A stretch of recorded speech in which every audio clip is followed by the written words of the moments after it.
Hello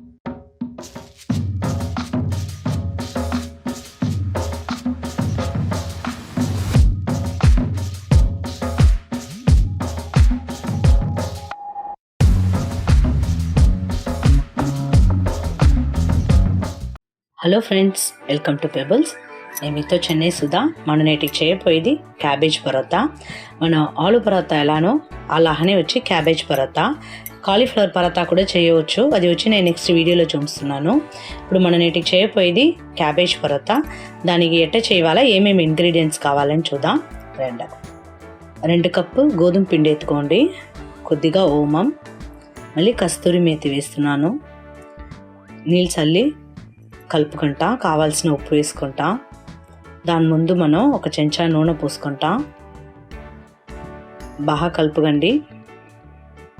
కలిపేసి నీళ్ళు చల్లిగండి, కొద్దిగా నీళ్ళు చల్లి మనం బాగా పిండి పెసరుకుంటా.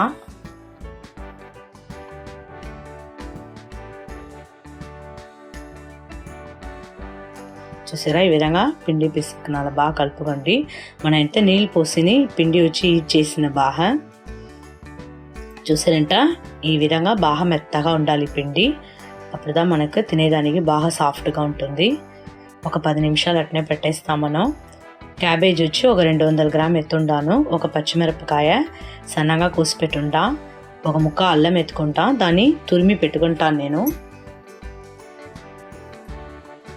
మళ్ళీ మనం క్యాబేజ్ని కోసేసి చాపర్లో వేసి బాగా సన్నగా చేసుకుంటాం. మనం ఉప్పు వచ్చి ఇప్పుడు దీంట్లో వేయకూడదు, మనం స్టఫ్ పెట్టేటప్పుడు మనం ఉప్పు వేసుకుంటాం. అన్నీ చాపర్లో వేసి బాగా మనం సన్నగా కుక్ చేసుకుంటాం.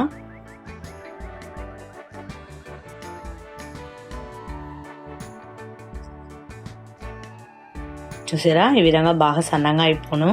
ఇప్పుడు దీన్ని ఒక బౌల్లో వేసుకుంటాం.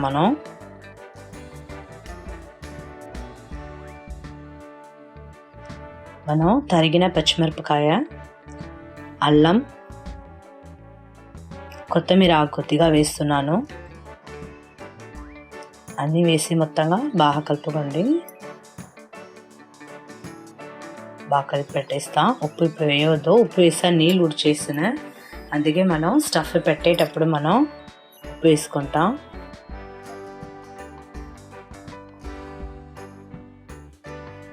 చూసారంట, క్యాబేజు, పచ్చిమిరపకాయ, అల్లం, కొత్తిమీర ఆకు వేసి ఉండాను స్టఫ్గా. మళ్ళీ పిండిలో చూసినంట గోధుమ పిండి, కస్తూరి మేతి, ఓమం, కావాల్సిన ఉప్పు వేసి పసిరిపెట్టి ఉండాను. ఇప్పుడు దీంట్లో ఒక 3 ఉంట ఎత్తుకుంటా, కొంచెం మీడియం సైజులో బాగా చుట్టుకోండి పిండి ఉంట. చూసారా, ఈ సైజులో మనం ఎత్తుకుంటాం ఒక 3 ఉంట.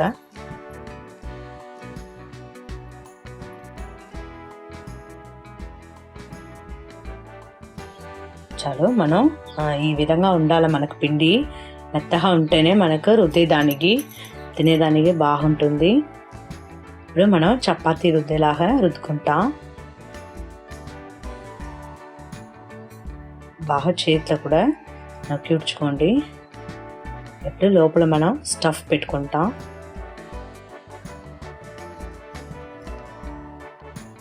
పైగా వచ్చి కొద్దిగా మనం సాల్ట్ వేసుకుంటాం.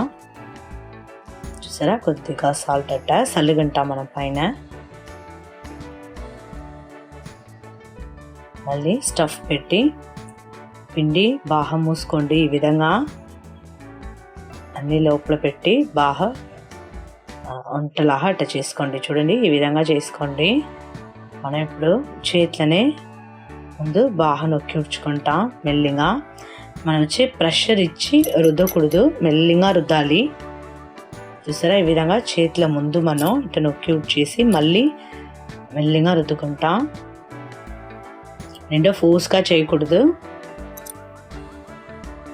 అదే మనకు ఇప్పుడు ఇంకా పెద్ద పరోటా కావాలంట, ఉంట కొంచెం మనం పెద్దదిగా పెట్టుకుంటా. బాగా పెద్ద పరోటాగా వచ్చేసిన, నేను వచ్చి చిన్న ఉంట చేసిన వల్ల ఈ సైజులో వస్తుంది. ఇప్పుడు ఎక్కువ ఏం చేస్తున్నానంట, చేతులనే మనం బాగా చేసేసి దాంట్లో రుద్దకుండా చేతిలో కూడా ఈ విధంగా నొక్కి ఉడ్చేసి మనం లోపల స్టఫ్ పెట్టి కొద్దిగా ఉప్పు వేసేసి మళ్ళీ మనం రుద్దుకుంటాం.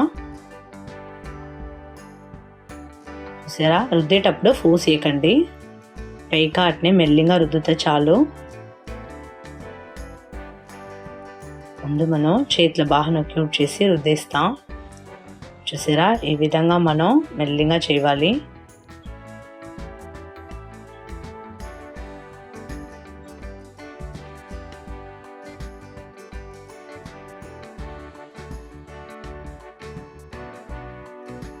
ఈ విధంగానే మనం ఇటు కూడా చేసి పెట్టుకుంటాం. ఇప్పుడు మనం పరోటా కాల్చేస్తాం. తవా పెట్టేయండి, ముందు నూనె పోసేసి సన్న మంటలో పెట్టుకోండి. అప్పుడే మనకు రెండు వైపులా బాగా ఉడుకుతుంది. లోపల ఉండే స్టఫ్ కూడా, క్యాబేజ్ అన్నీ ఉడకాలి. ముందు పెట్టేటప్పుడు తవా బాగా హై ఫ్లేమ్లో పెట్టేయండి. దాని తర్వాత పరోటా వేసేటప్పుడు సన్న మంటలో పెట్టేయండి. అప్పుడే వచ్చి మనకు బాగా రెండు వైపులా ఉడుకును. కొద్దిగా నూనె కూడా పోసుకోండి. చూసారా, దీనికి నంచుకు చూసారంట ఊరగాయ అట్లేదంట ఉల్లిపాయ రైతా పెట్టుకోవచ్చు, లేదంట వెట్టి పెరుగు కూడా పెట్టి తినవచ్చు. ఇప్పుడు మనం నూనె లేకుండా వెన్న ఉంటా కూడా వెన్నలో కూడా మనం పరోటా కాల్చుకోవచ్చును. మనకి ఏది కావాలనో నూనెనో వెన్ననో ఎట్ట కావాలంటే మనం కాల్చుకోవచ్చు. సరే, బాగా రెండు వైపులా ఉడికిపోయింది. బాగా గంటతో నొక్కుర్చుకండి, కార్నర్ అన్నీ బాగా నొక్కి చేసారంట ఉడికిపోను. మళ్ళీ ఇప్పుడు ఒక చెంచా నూనె పోసుకుంటాను. ఒక పరోటా వేస్తున్నాను. ముందు కొంచెం నూనె పోసేటప్పుడు మనం హై ఫ్లేమ్లో పెట్టేస్తాం. పరోటా వేసిన తర్వాత సన్న మంటలో పెట్టి మెల్లిగా తిప్పి ఉడండి, అప్పుడే రెండు వైపులా ఉడుకుతుంది. Cabbage parotta ready. దీనికి నంచుకు వచ్చి నేను ఇప్పుడు ఊరగాయ పెట్టుకుంటాను. మీరు పెరుగు అట్లేదంట ఉల్లిపాయ రైతా కూడా పెట్టుకోవచ్చు. రుచి అయిన cabbage parotta ready. Cabbage parotta నా ఎట్ట చేసింది చూసి మీరు కూడా ఇంట్లో ట్రై చేసి చూడండి. లైక్ చేయండి, కమెంట్ చెప్పండి, షేర్ చేయండి. మర్చిపోకుండా మా ఛానల్ సబ్స్క్రైబ్ చేయండి.